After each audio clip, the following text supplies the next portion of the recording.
गृहिणी घर भी सँभालती है भैया और मौका मिले तो बाहर भी सँभाल लेती है। बीजेपी से अगर मुझे टिकट मिलता है तो मैं पूरा कोशिश करूँगी कि मैं घर के साथ बाहर भी सँभाल सकूँ और सबका आशीर्वाद रहे तो मैं बीजेपी से टिकट भी लूँगी और जीतूँगी भी मैं। रोहित साहू जी, वार्ड में 5 साल में आपने जो विकास के काम कराए, शिक्षा के क्षेत्र में हो, महतारी वंदन हो, प्रधानमंत्री आवास योजना हो, झुग्गी झोपड़ी के उत्थान के लिए हो, तालाब के सौंदर्यीकरण से संबंधित हो, थोड़ा जनता को बताएं 5 साल में आपको जनता के बीच जाकर कैसा लगा? आप क्या कहना चाहेंगे?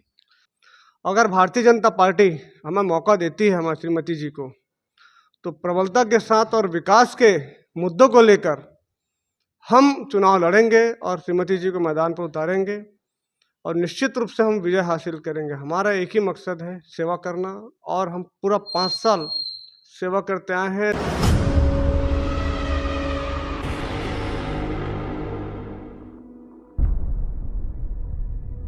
जय जोहार छत्तीसगढ़, आप मन देखा तो न्यूज 72। मैं हूं हरिबंधु नायक। न्यूज 72 आज नेताजी सुभाष चंद्र बोस क्षेत्र में आई हुई है, जहां के पार्षद रोहित साहू जी हैं। यह वार्ड आरक्षण में इस बार अन्य पिछड़ा वर्ग महिला के लिए आरक्षित हो चुका है। हम यहाँ रोहित साहू जी की धर्मपत्नी श्रीमती पुष्पा रोहित साहू जी से भेंट करने आए हैं। पुष्पा देवी जी, आप अभी घर में घर गृहस्थी संभाल रही, गृहिणी के रूप में आप संभाल रही है पूरे परिवार को। पार्षद की जवाबदारी अगर पार्टी आपको देती है तो कैसे संभालेंगे? थोड़ा क्षेत्र की जनता जानना चाहती है, बताएं। जी, गृहिणी घर भी सँभालती है भैया और मौका मिले तो बाहर भी सँभाल लेती है। बीजेपी से अगर मुझे टिकट मिलता है तो मैं पूरा कोशिश करूँगी कि मैं घर के साथ बाहर भी सँभाल सकूँ और सबका आशीर्वाद रहे तो मैं बीजेपी से टिकट भी लूँगी और जीतूँगी भी मैं। और वार्ड को जिस प्रकार आप घर को परिवार समझ रही हैं, रोहित साहू जी ने वार्ड को अपना पूरा परिवार समझकर सेवा किया है। क्या वो जवाबदारी आप निभा सकेंगे? थोड़ा बताएं। जी भैया, मैं पूरा वार्ड को अपना परिवार समझती हूँ क्योंकि मेरे पति भी पार्षद भी हैं अभी, तो उसके जैसे नहीं रहते हैं तो मुझे ही सब सँभालना पड़ता है। ये थी पुष्पा देवी रोहित साहू जी, और उनका कहना है कि मैं दोहरी जवाबदारी बिल्कुल संभाल सकूंगी, क्योंकि जिस प्रकार महिला अगर ठान ले तो हर जवाबदारी को वो हर क्षेत्र में जाकर कुशल काम कर सकती हैं। ये पुष्पा देवी रोहित साहू जी ने कहा। और अगर पार्टी मुझे जवाबदारी सौंपती है और मुझे पार्षद के रूप में यहाँ पर अवसर देती है, और निश्चित ही मैं इस वार्ड से विजयी होंगी और पार्षद के रूप में भारतीय जनता पार्टी को ये वार्ड फिर से जीत कर दूंगी। तो वार्ड आरक्षण में अन्य पिछड़ा महिला हो चुका है। कैसे माने आपके विचार हैं? आपका पूरा पार्षद का कार्यकाल समाप्ति की ओर है, क्या सोच रहे हैं, क्या रणनीति बन रही है आपकी? थोड़ा विस्तार से बताएं।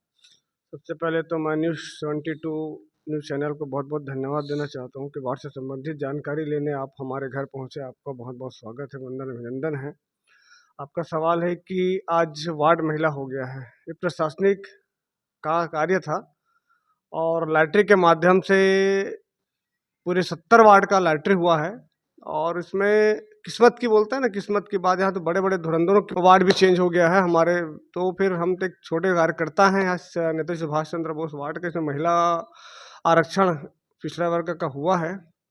अगर भारतीय जनता पार्टी हमें मौका देती है हमारी श्रीमती जी को, तो प्रबलता के साथ और विकास के मुद्दों को लेकर हम चुनाव लड़ेंगे और श्रीमती जी को मैदान पर उतारेंगे और निश्चित रूप से हम विजय हासिल करेंगे। हमारा एक ही मकसद है, सेवा करना, और हम पूरा 5 साल सेवा करते आए हैं। 2.5 साल कोरोना काल में सेवा किए हैं और ये बची 2.5 साल में पूरा वार्ड का विकास करा है। एक लोगों का कहना है कि एक बहुत बड़ी उपलब्धि है आपके लिए, ये लोगों का कहना है और लोगों की मांग भी है कि आप अपनी श्रीमती जी को मैदान पर उतारिए। बता दें थोड़ा, श्रीमती जी का नाम बता दें और वार्ड का नाम बता दिए जहाँ से दावेदारी करें।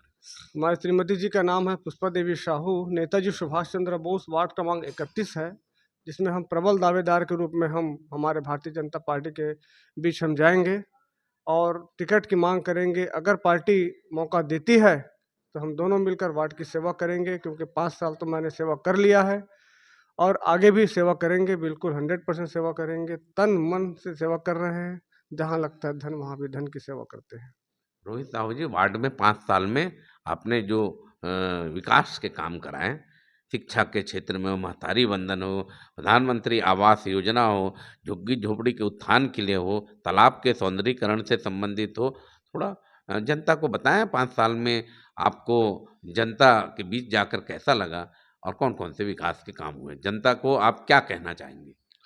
देखिए, बहुत गर्व लगता है कभी कभी कि जनता के बीच में हमें सेवा करने का मौका मिल रहा है, और ये भारतीय जनता पार्टी के माध्यम से मुझे सेवा करने का मौका मिला है। और वार्ड के विकास की बात करूं तो पार्षद बनने के बाद सबसे प्रथम शहीद जय स्तंभ स्मारक है, जो शहीदों को याद में बनाया गया है, जो रायपुर शहर में 3 स्मारक है, उसमें से उसका सौंदर्यीकरण कराया।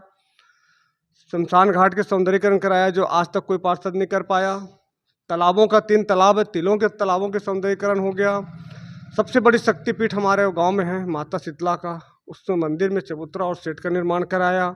शिव मंदिर है, शिव मंदिर में चबूतरा और स्टील ग्रिल का सेट करवाया। छत्तीसगढ़ महतारी के स्टेचू का निर्माण कराया। और ऐसा कोई क्षेत्र नहीं है जहां रोड और नाली ना बनाया हूँ। और शासन के द्वारा जितने भी योजनाएं हैं, उस योजनाओं को जनता के बीच लाने में मैंने कोई कसर नहीं छोड़ी। जो योजना के पात्र है उस सबको योजना का लाभ मिला। अभी तक का मैं कम से कम 2700 लोगों को मैं गैस सिलेंडर दिया, उज्ज्वला गैस की योजना के तहत 2700 लोग परिवार को दिया। करीब करीब 250 परिवार पीएम आवास योजना के तहत का मकान बनवाया। और बहुत सारे ऐसे योजनाएं हैं जो शासन जो चला रही है। स्वास्थ्य महतारी शिविर का, वंदन योजना का कितना लाभ? देखिए, महतारी वंदन योजना का मैंने एक सिस्टमेटिक काम किया, क्योंकि एक शासन का एक आदेश था कि आंगनबाड़ियों में लगाया जाए, लेकिन आंगनबाड़ियों में अगर लग रहा था तो पब्लिक भटक रही थी। सभी आंगनबाड़ी की बहनों को एक जगह बैठाकर, पूरे वार्ड की जनता को बुलाकर, महिलाओं माताओं बहनों को बुलाकर मैं एक जगह कैंप लगवाकर सबको योजना का लाभ दिलाया, और बड़े बढ़ चढ़ कर हिस्सा ले और सभी को योजनाओं का लाभ मिल रहा है। रोहित भाई, एक बात हम आपसे क्लियर जानना चाहते हैं कि अभी कुछ दिन पहले समाचार पत्रों में छपा था, रोहित साहू जी ने विकास काम करने के लिए उन्हीं के क्षेत्र के कोई भारतीय जनता पार्टी के ठेकेदार को ठेकेदारी कार्य रोकने से, टेंडर डालने से रोका जा रहा है। काफी मारपीट हुई। वस्तु स्थिति क्या है, थोड़ा जनता जानना चाहती है, आप जनप्रतिनिधि हैं। देखिए, मैं पूरे 5 साल बिता चुका हूँ, कभी विवाद के उलझनों में नहीं पड़ा है। मैं काम करने वाला व्यक्ति हूँ। बातें सुनने मिली। मैं काम करने वाला व्यक्ति हूँ। मेरे परिवार में शादी था, मैं जोन नंबर 9 गया था अधिकारी कर्मचारियों को निमंत्रण देने के लिए। और मैं वार्ड की जहाँ भी कहीं भी जोन जाता हूँ तो वार्ड की गतिविधियों को मैं जानना मेरा अपना कर्तव्य समझता हूँ। सब अधिकारियों से मिलता हूँ। वहाँ ओम राठौर नाम का ठेकेदार है, पार्टी का व्यक्ति नहीं होता। पार्टी का व्यक्ति होता तो ऐसा हरकत नहीं करता। आपको पूरी डिटेल बता रहा हूँ। मैं गया, मैं वहाँ बिल्कुल हाथ मिलाया। भैया बोला क्या हाल चाल है भैया, ओम भैया आपका हाथ मिलाया, बाकायदा मिलाया। उसको एक शिकायत मेरे पास मिली थी उनको कि उन्होंने अन्य ठेकेदार से 75,000 रुपये की मांग की थी।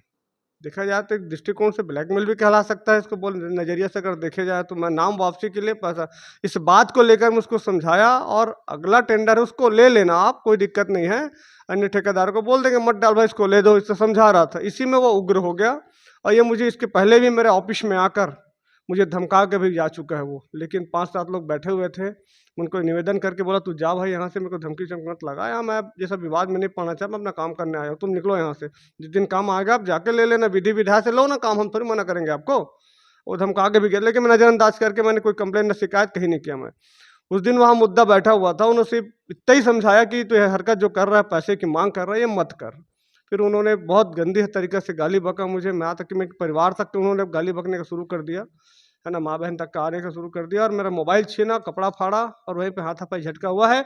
मैं उसे मारा नहीं, वो उसी स्थिति पे गिरा है और उसको चोट लगा है। वो तो कई न्यूज़ वाला में बोलता है कि पेपर वेट से मारा है, कभी बोलता है पानी की बोतल से मारा है, कभी बोलता है कि वो पेपर वेट से, वो पेपर स्टैंड, पेन स्टैंड से मारा है। तो क्या सच्चाई वो खुद बताए। आरोप लगा रहा है रोहित साहू ने मारा, रोहित साहू ने मारा, वीडियो वायरल किया। देखो, मुझे ऐसे भी 4 साल से मुझे बदनाम करने का पूरा प्रयास कर ही रहा था, लेकिन मौका मैं किसी को दिया नहीं कि मैं ऐसा कोई काम करूं कि मैं बदनाम हो जाऊं। और अपने आप को बचा के रखा हूं और बचाते रहूंगा हमेशा। और कोई गलत काम नहीं किया है तो मैं कभी डरूंगा भी नहीं। ये थे रोहित साहू जी, नेताजी सुभाष चंद्र बोस के काफी सरल व्यक्तित्व के धनी है, पार्षद है। और इस बार आरक्षण के तहत सुभाष चंद्र बोस वार्ड, नेताजी सुभाष चंद्र बोस वार्ड अन्य पिछड़ा महिला हो चुका है, जिसमें उन्होंने अपनी धर्मपत्नी पुष्पा देवी साहू को दावेदारी के रूप में भारतीय जनता पार्टी से टिकट की मांग वो निवेदन कर रहे हैं। आप देखते रहे न्यूज़ 72। मैं हूं हरिबंधु नायक।